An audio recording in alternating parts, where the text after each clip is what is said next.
Hey, 4C Divers! Welcome to Facebook Live. I'm your host, Nicole Heath, and I have joining me Shelby Thomas. Say hi, Shelby. Hey, guys. All right.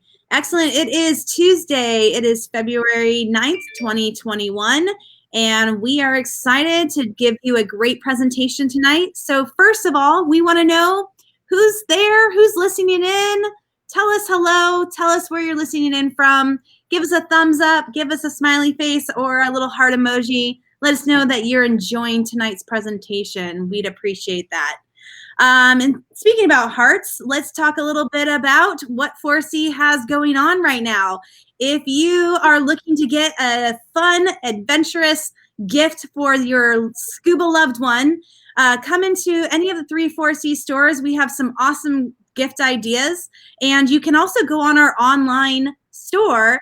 And right now, until February 14th, we have a special offer code. You can get 10% off if you buy something online, and we'll ship it to you. So Valentine's Day is just around the corner, so you might want to make sure that you get to shop at 4C.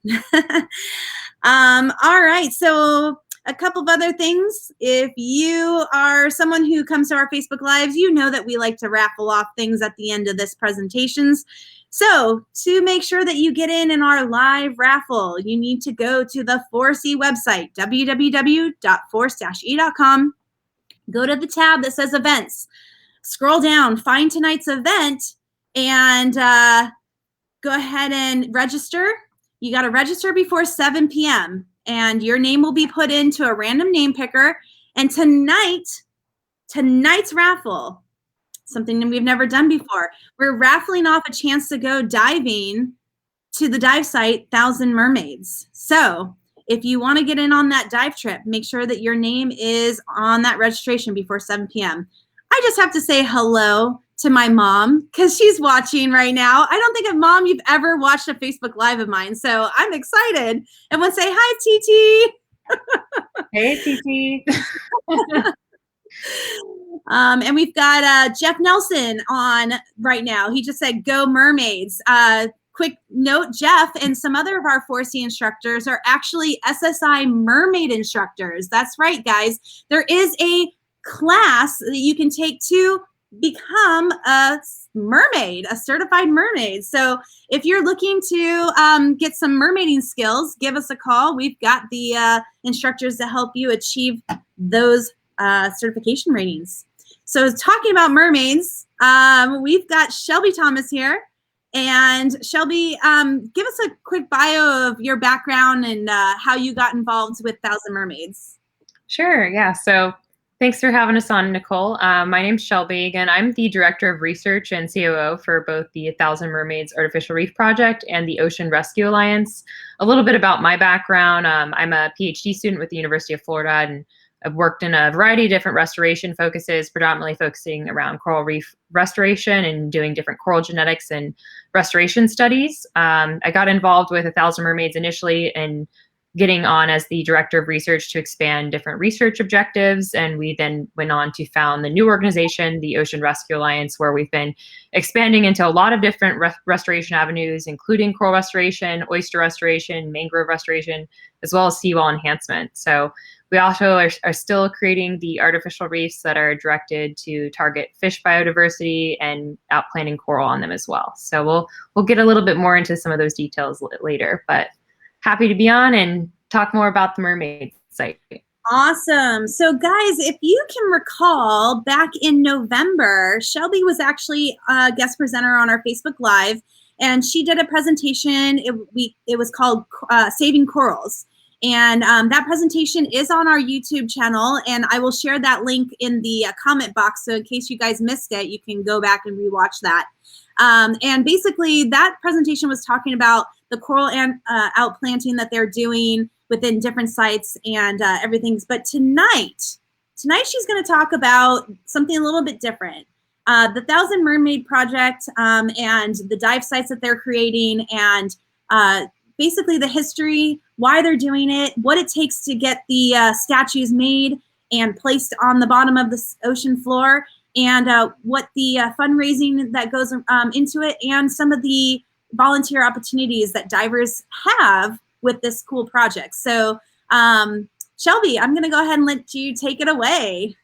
Awesome, great. Well, I think I'll just start by sharing a little bit about the organization, and we'll step right into the 1,000 Mermaids Artificial Reef Project. Let me start sharing my screen. Give me one moment.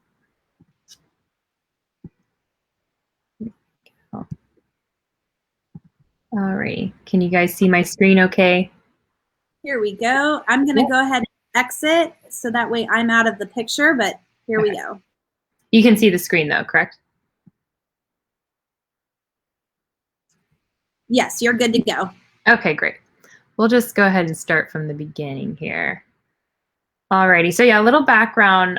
We founded the new organization, the Ocean Rescue Alliance, and we're a marine conservation and restoration nonprofit organization. And we aim to help provide innovative techniques to restore our marine environments. As we spoke, we predominantly focus on coral restoration and the creation of different unique artistic artificial reefs. And the 1,000 Mermaids project is one of those artificial reefs that we'll get into in a little bit.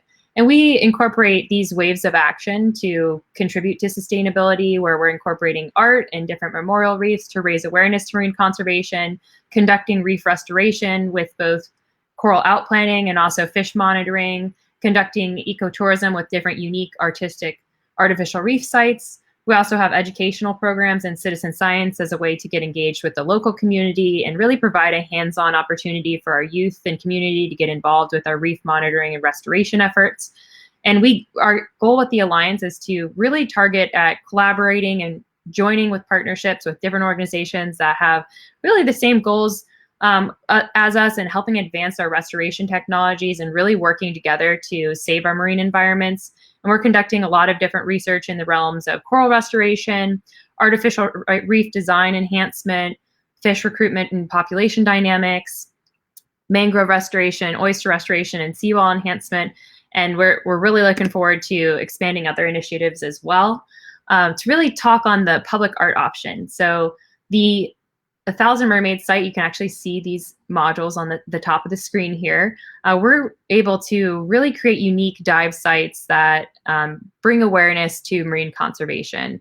And the 1,000 Mermaids project actually started out as an eco art project to do exactly that, to bring awareness to marine conservation, using the symbol of the mermaid to connect people to the ocean. And throughout history, the mermaid, so why the mermaid? The mermaid's been used in history to really serve as a symbol of the human connection to the ocean.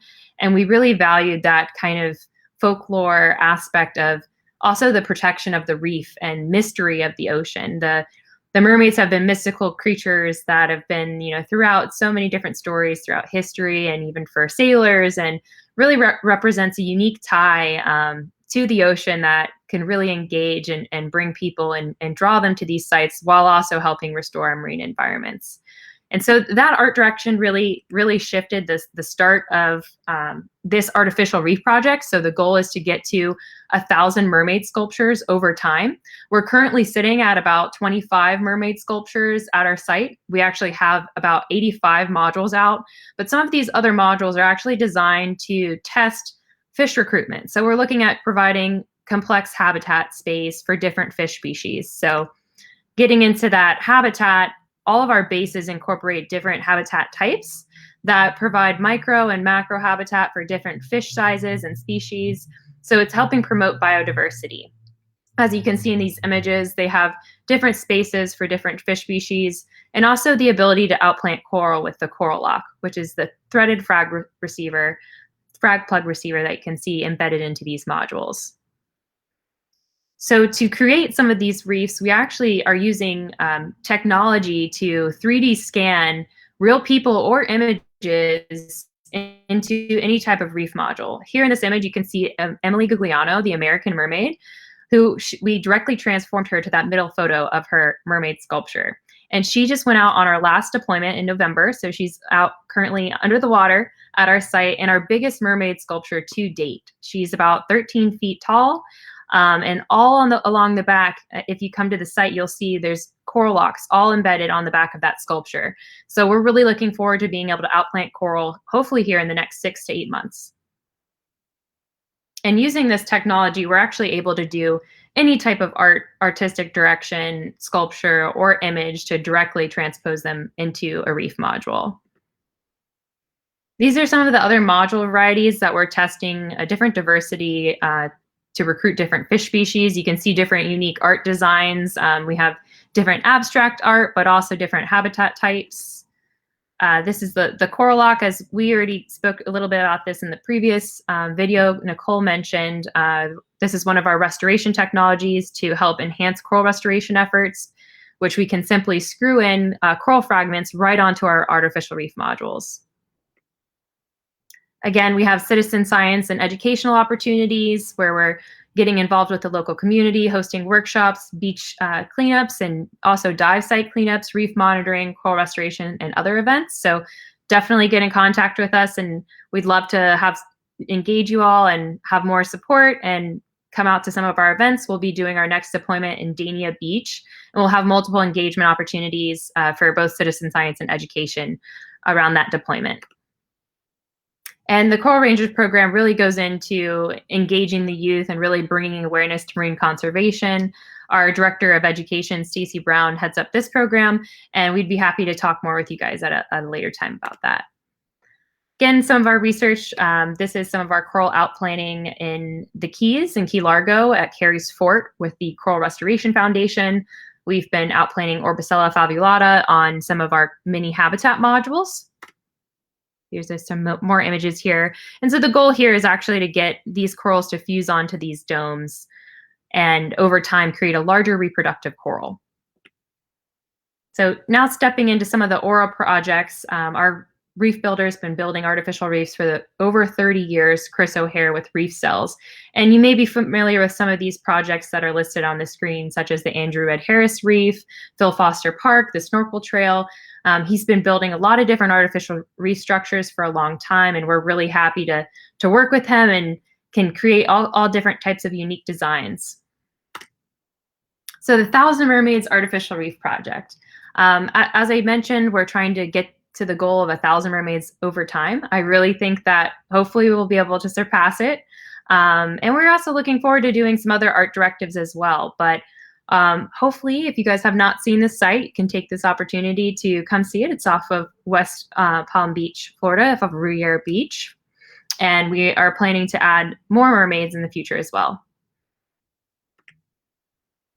And so the 1,000 Mermaids Artificial Reef Project continues all of our objectives with habitat enhancement. They're also outfitted for coral outplanting in the future, provides an ecotourism opportunity, as well as research and citizen science engagement.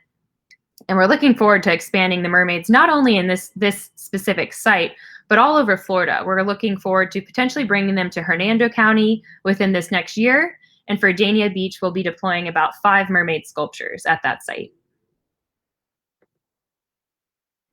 This is just some images of our mermaid sculptures after 9 months post-deployment. You can see different encrusting growth, and this is really good news for us. We really like to see the early pioneering species coming in and growing on these modules, and every mermaid looks unique and every sculpture gets different types of growth. And just letting Mother Nature take its course and start its initial recruitment. As we're going out, we'll be outplanting corals of opportunity here on these sites, which will actually be corals from the Osborne Tire Reef. If anybody's familiar with that, was a notorious artificial reef disaster back in the 80s that have now been trying to recover tires off of these reefs since.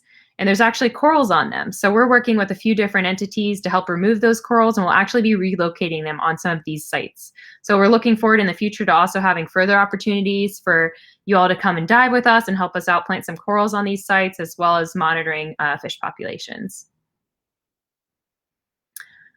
And we went into some of the artificial reef benefits. This was kind of one of the decks that we had, so I ended up walking through most of this presentation, but I'll share a few more photos with you guys. We were just really excited to have gotten back from this an NFL event for this past Super Bowl. We're looking to expand to other sites throughout Florida, as I mentioned, and hopefully even to the Tampa Bay area and Hernando County near Weeki Wachee State Park. We're looking to work with a few entities there to bring the mermaid site right into the town near Weeki Wachee and do some different events with them to continue growing this mermaid site. And as you can see in the left image, this is actually Emily Gugliano's mermaid sculpture at a Riviera Beach site location. And in addition, let me see where it is.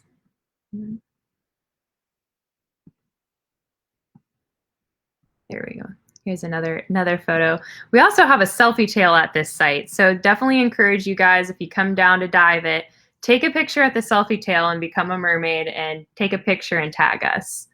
I'll transition back to you, Nicole, just for any kind of further questions regarding the site and also creation. So we can create anything from 3D scanning any individual, and certainly can do any kind of scope for an artistic direction. And we're really excited to be expanding our projects throughout other areas, including internationally.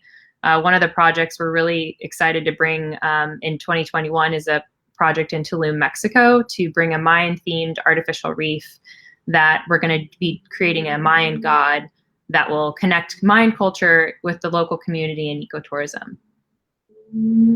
Awesome. So sorry, I think there's an echo. Okay, so let's try that again. So, you know, talking about the statues and you know, what you guys have down there. Can you tell the people a little bit more, like, that there's opportunities to get your name on some of these statues, or, you know, even getting yourself casted as a mermaid? How does that, you know, how do you go about doing that? Yeah, definitely. So getting casted as a mermaid, we're able to do, just as you said, any type of direction. So if you're wanting to get an actual individual custom sculpture made, we can do that. Individual modules, and we've now transitioned to being able to do celebratory and memorial reef options. So anybody can celebrate an anniversary, a loved one, or a memory, or a moment in time to help contribute to some of these restoration initiatives. So I'd be happy to share some more of those photos too, but we actually have different plaques that will be directly outplanting coral right around them. And so those direct donations directly support restoration and the further advancement of artificial reef creation. And there's a lot of other ways to donate. We just started doing an Adopt a Coral program. So there's lots of ways to get involved on these sites and have a direct impact as well. So I have a question, is what is the optimal number of sculptures or structures to encourage the best reef habitat? Yeah, so that it could be endless, right? So we think of it as if you build it, they will come, like the Romans. That's certainly true with the fish. They move in right away. The more habitat, the better. And our goal is to create complex habitat to provide that biodiversity. So we add more of the habitat bases to help enhance that. And the sculptures are more of a complement to that dive site and creating a unique story with each one of those installations. So as many as we can get out there, and definitely the support of anybody watching and wanting to even do a business. We can do anything from a corporate to a business reef to individual sculptures as well, and are continuing to expand other research objectives with different designs too.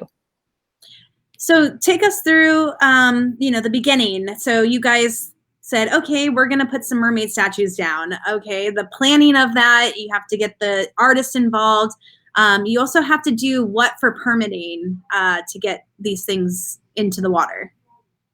Great question. So initially, the Thousand Mermaids project was founded by an artist, and he found out very quickly how can we put these things in the oceans. And just as you alluded to, you need permits and you need to have the right materials that are eco-friendly. And that's where they got connected with Chris O'Hare. And he's the artificial reef builder that's been building these reefs for over 30 years. And we work directly with the county and already permitted site zones, and also have stability test analyses done on these modules. So they're built to weather 50-year storm events. They're quite heavy, actually, about 3,500 pounds on average, if not more. So depending on the sculpture size, they're pretty heavy. And so putting all this into motion, essentially we go from, we initially hand casted individual people, and that's now moved to doing the 3D scanning, which is really advantageous because it's creates a digital rendering that we can then turn into a mold, and can even just use photos. So for example, we've done a few memorials from photos now for sculptures like the Kevin McCaffey reef, who was a firefighter for Fort Lauderdale and also worked with Code 3 divers, was a rescue and recovery diver and big free diver. And we were really happy to honor him on this last deployment with his module installation and support with the local community. But kind of moving through that process, we're able to take an image or a 3D scan and directly work with Chris to create a mold, and then be able to mix our environmentally friendly concrete to make that sculpture. And from there, we are able to bring it onto the barge, which we typically use a precision deployment of a crane that will drop it down to the seafloor. Yeah, so that was the next question. Exactly what's the steps of, how do you figure out, okay, that's going to go here and this one's going to go here, and like, what's the span of the site, especially the one in Riviera where you have the statues already? Like how do the planning go for that particular site? Yeah, so most of our sites, so we have to be at least 200 feet from natural reef structure or hard bottom. So typically our sites are in sandy areas where we can also now have the benefit to create additional habitat. And we're starting to fine tune the spacing. That's usually dependent on the deployment type. So when we have that precision deployment, we can more accurately place them and put them in different formation arrays, and also put them closer together, which helps with fish habitat as well. So that's more dense. And we're moving forward to being able to even do larger formations with that precision deployment, where you can do an aerial view of a site. And so we're continuing to get better with these deployments too as we move forward, and are having a little bit more lofty directives as far as the creation of the actual site type. Okay. So when you're talking about precision deployment, so I'm just, as a person who's been out on a couple of the wrecks that have been put down, they usually pull the port plugs and everything goes boom. This is a little bit different. And when you say precision, because you're able to place it. So what happens after the statue or the module goes into the water? How do you guys detach it from a crane? Like, do you keep the ropes in the water and divers go in after it's deployed? How does that work?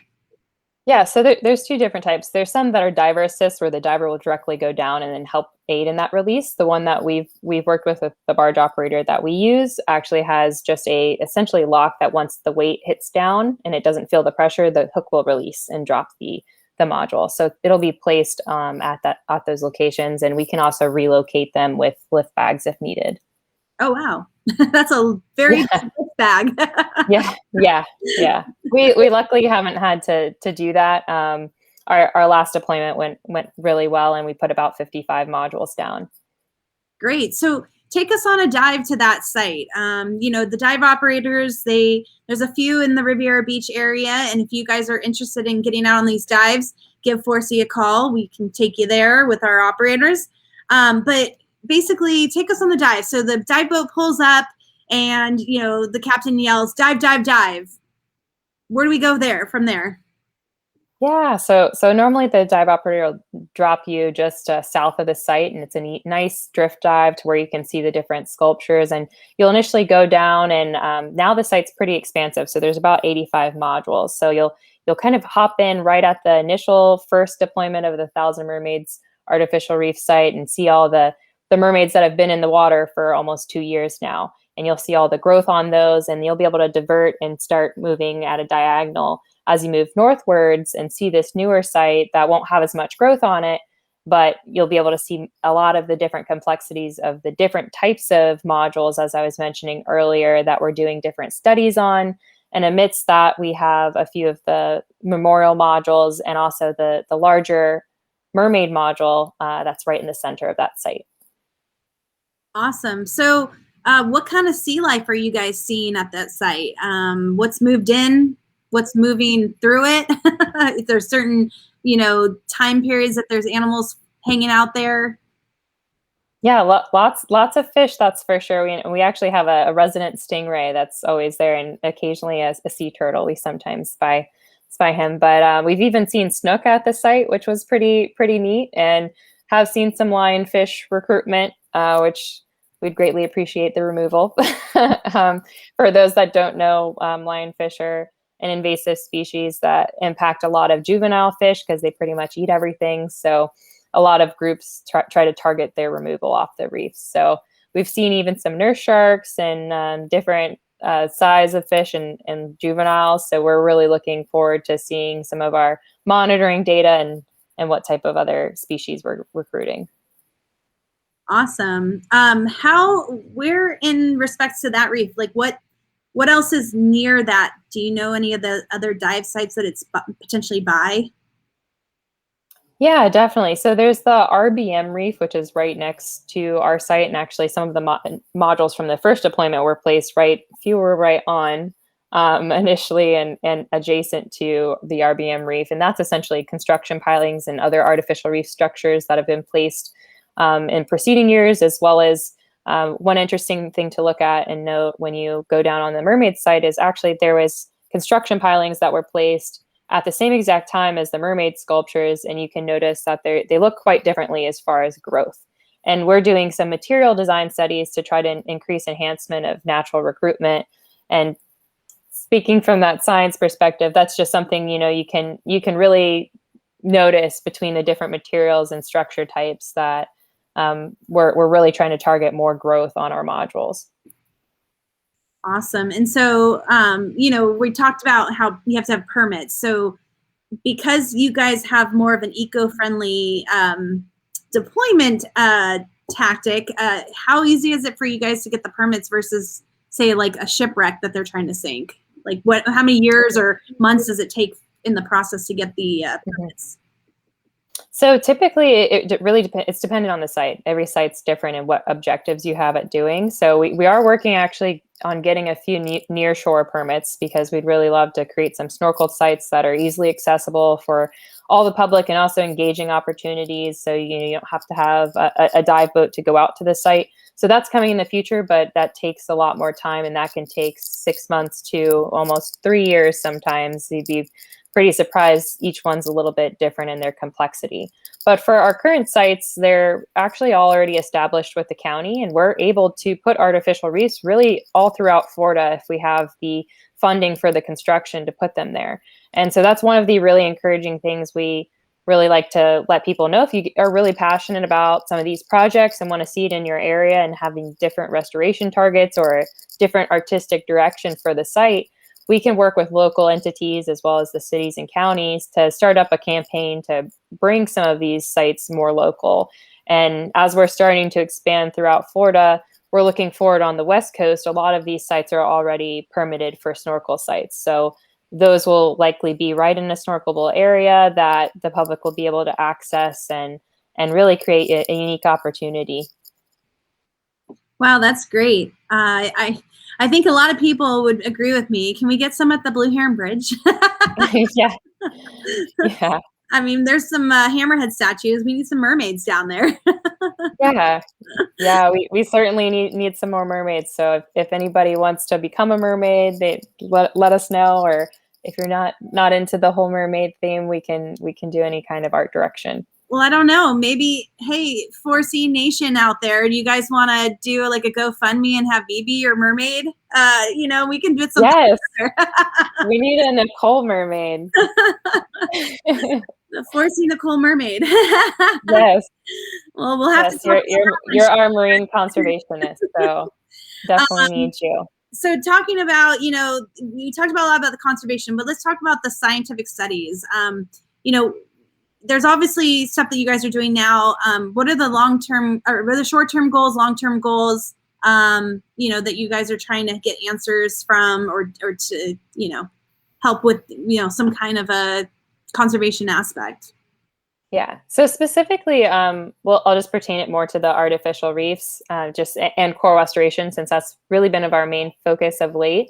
Coral restoration's been predominantly focused on natural reefs, and there's good reasons for that. And they've just now started being open to augmenting different artificial structures on a small scale on natural reefs, and using different outplanting technologies like we discussed in our last video, the coral lock, where we're enabling to enhance restoration at a much larger scale than it typically would be through just placing fragments.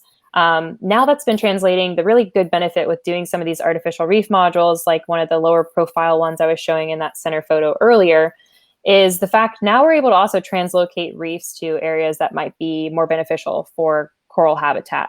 If you can maybe move them to an area that's not impacted from disease, and you can also start building up different nursery sites targeted at different goals for different species. So we just started getting into the conversation of being able to put out corals on to the artificial reef structures. And right now that's been from corals that are already impacted from other areas that they need to be removed from. And we think as these conversations are getting more comfortable and as restoration technologies are advancing with the restoration on natural reefs, we'll eventually be able to put cultivated corals out. So, and what I mean by that, essentially a lot of cultivated corals will be grown in nurseries, like with the Coral Restoration Foundation, Florida Aquarium and Mote Marine Laboratories. They're in University of Miami, especially in Florida. They work in nurseries to actually on land fragment and helping reproduce corals to outplant on natural reefs. That has mainly all been on the focus on natural reefs. And I think eventually that may shift to doing artificial structures as well. Especially as, unfortunately, a lot of our reefs are degrading. We're really wanting to provide that supplemental structure that will sustain fish habitat. And that's really one of our main focuses with the artificial reef design, is to how do we do that more efficiently? And then each one of our deployments, how can we effectively change or modify our modules to help that enhancement? Awesome. If anybody has any other questions for Shelby, please make sure you're typing in the comments section there. We want to make sure if you have anything that we're answering it tonight for you. And I'm gonna go ahead and ask, for another, direction here. So, we all love mermaids, right? So we were talking, Shelby and I were talking about doing some cool events maybe in the future with some mermaid stuff. Going into, it's not always just going out and diving the site, but there's always some opportunities within your organization, my organization, where we could be doing stuff together. So do you guys have anything planned coming up that the people should know about so that they can get more involved or get more information or help out with you guys? Is there anything set in dates and times or virtual stuff that they can be aware of? Yeah, so first virtually, we finally launched our video series where we teach a little bit about a short topic on marine conservation, and then give some project updates and upcoming events for people to get involved with. That's every first Tuesday of the month at 6 p.m. and it's on Zoom, and you can find that link on both our website and social media platforms. And that'll be continuing for years to come. And we'll also be bringing on different guests and different organizations that we work with, and talking more on the specifics of different projects. So we're also open to, if anybody has any questions, we can also address and do bigger stories on each of those on those calls. So that's every Tuesday, every first Tuesday of the month at 6 p.m.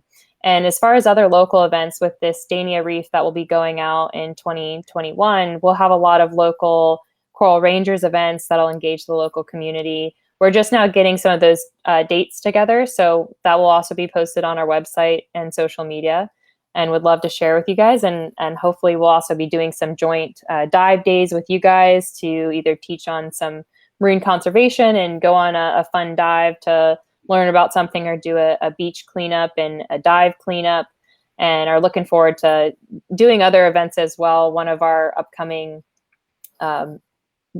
conferences and also conventions will be at the Aquashella event, which is in June, but we'll be doing a lot more events prior to summer with the Dania Beach deployment. Awesome. And so these YouTube or these series, you can find more information on your website? Yes, yeah. And we have that link there, and we'll be posting on our social media a few weeks before, and also with our weekly newsletter the topic of what we'll be covering each month, and that should be posted at least a month in advance. So if you guys want to go there, check it out. We also are looking for a lot of different volunteers, and that's not necessarily just pertaining to diving or being in the water. You can be from anywhere virtually. We need help from anything from web design to social media management, anything, we could always use extra help. So it's definitely greatly appreciated, and any type of support, whether that's buying a T-shirt or looking at the other options and ways to get involved, whether that's getting a plaque of you or your loved one, or a special event, or even adopting a coral to directly support coral outplaning. We'll have a lot more dive events planned in the future, especially since we're going to be outplaning corals at the Dania Beach site. But that will probably be looking at the beginning of fall in August. Awesome. So Bill over here, Bill Utterback, says when he dies, he wants his remains to be made into a reef ball, but he said, can he come back as a mermaid instead? Absolutely. Absolutely. Bill, Yeah. you can be a merman. You can be a merman. And or anything you'd like, whatever you'd like. And so we're getting a lot of questions about where did they go to do the adoption? Is there a place on the website that you can adopt, and does it tell you what the pricing structure is if you want to adopt or have something made? What is the price ranging and the adoption process? Yeah, so we're looking at an adopt a coral right now being around $20, and that'll be updated on our site. Right now you can go to get some info and click on it, but we don't have all the pricing allocated yet. So if you check in or send us an email, we'll be able to send that link out hopefully in this next week. Awesome. And so for some reason in my my live thing, I'm having a hard time typing in the comment section. So if you guys registered, I'll do a follow-up email to remind you guys about where to go to find these lecture series. And oh, good. Evan just put it on there. Thanks, Evan. Oh, great. Great. Yeah, for some reason, it's not letting me type for some reason. And I'm like, I want to give you guys that information. But so www.thousandmermaids.com, www.oceanrescuealliance.org. And you can go there to find a lot of this great information. You can get in touch with Shelby and the other people that work in these projects by either email or going to social media. They're really responsive on social media, which is great because if you have a question, they answer it right away. And of course, my mom wants to know, you guys want to do some mermaids in La Jolla, California? Bring it on. We can do it. Yeah. Yeah. The site there, it's got a lot of kelp. So it'd be kind of cool, very mystical in the very mystical. But I don't know if a lot of people want to dive in that area because it's cold. A little chilly. Yeah, and that's also a note. We're also at every dive site that we create, we're looking to place land modules, so that also brings awareness on the land. So for specifically Dania Beach, we'll hopefully be putting one at Dania Point that will stay there for the longevity and move throughout some other modules that'll move throughout the city. So people can actually see on land what's just offshore on the waters. And we're also working on different designs like wave reduction modules to help protect the coastline. Very cool. I mean, I had learned about you guys about 2 years ago, and, I've been intrigued, been wanting to really get you guys involved, and COVID hit and it was hard to do stuff, but this is a new year, and hopefully we get to do some fun things together with 4C and Thousand Mermaids. And again, thank you so much for the great presentation. And I think we got everyone. Oh, wait, hold on, one person wants to know, when is the Dania dates? Yes, so we're looking at deployment in June 2021, but we're right now getting all of our events sorted, just making sure everything's with COVID protocol and okay with the city to outline those dates. But those dates will be posted very soon on our websites as far as our local events, and certainly recommend engaging on our virtual monthly event every first Tuesday of every month. And you can find that on our website, sign up for our newsletter to find out more information. And hopefully we can see you guys soon at some of those events. Yeah. And I'd also, I saw that Tim's on the phone, on the line too. Tim and Megan with Making Waves Production made a excellent video that I'd love to share if we have some time. Yeah, of course. You want to pull it up on your screen? Yeah, give me 1 second. Okay. And while you're doing that, I'm just going to let everybody know that if you want to reach Shelby, her email address is Shelby, SHELBY, 1000mermaids.com. And if you have any questions about the project there, she can answer that for you. And let's go ahead. You're not going to see me here. And I'm going to deploy the video. Okay, sounds good. You ready? All right.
Wow, that's such a great video. Congratulations. Great job, Tim and Megan. Thank you for sharing that. Awesome. Yeah, they did an incredible job with that. All right. So do you guys want to go and do this dive? Well, you can either give 4C a call and we can schedule the boats to go out to that site on any day of the week, as long as weather's permitting. Or you can join us. We have on the 20th, February 20th, we have a boat booked. It's an event dive. There's only 12 spots available. And we are going to be going and doing the dive there. And actually, I tasked this not only to go see the structures, but also to let's do a cleanup around it. So making sure that we keep it nice and pretty. So we'll be doing a reef cleanup and taking a look at those new deployments and some of the old deployments and getting some pictures and videos. And if you want to go on that dive, you can go to www.force-e.com, go to that event tab, and it is located right there on that event page. You can register for that dive. Like I said, its spacing is limited, so get on that trip today. And we are going to raffle one of those spots off, one of those 12 spots. So if you guys are ready, I'm going to go ahead and bring in the names of all the people. I put them into my random name picker. Hold on. There we go. And I'm going to see who the winner is. Are you guys ready? Going diving on the 1000 Mermaid Project February 20th is Joanne Berry. Joanne, if you're there, give us a woohoo! I'm going diving to see the mermaids. All right. So we will send you more information, Joanne, to get you on that dive. So go ahead and look for that email within a couple hours here once I get off the live. And thank you guys all for listening in. And thank you, Shelby, for giving such a great presentation and informing us on the things that we can do here locally and go see locally as divers. I mean, it's a great opportunity, and we're looking forward to doing more events. So we're excited. Thank you. Yeah, thank you so much for having us on, Nicole. Looking forward to going diving with you guys soon. All right, guys. See you later. Bye. Bye.